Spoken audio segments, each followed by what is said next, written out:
Today was a really interesting day because I just did an interview with CBC Shift New Brunswick. It's an afternoon radio program and it's broadcast all over the province. And what I was to talk about today was about passenger rail. And coincidentally, a few weeks ago, right, I did a video about my opinions on passenger rail. So it was fascinating to be able to talk about it on the radio. One of the questions that I kind of think about a lot, and what came up during this interview, was about the feasibility of passenger rail in a place like New Brunswick. We're 800,000 people and growing. And I think feasibility is a difficult term to kind of, I guess, work through, because if something is not making a whole lot of money anyway, right?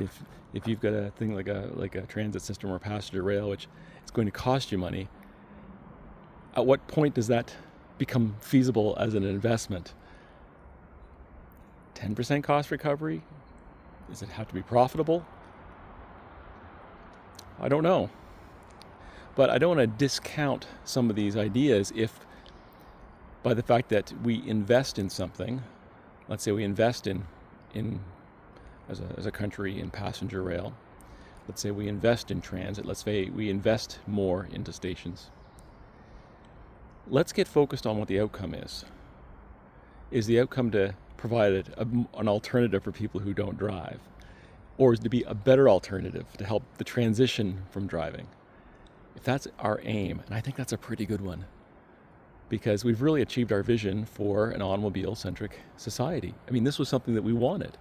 And now that we've got it, we find ourselves quite vulnerable to this system, with its gas prices, the ability to own it, the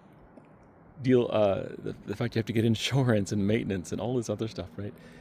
So I think about all this and I say, well, New Brunswick is growing, and if the biggest cities could go back to a time when their cities were the same size as ours, they would probably do things differently.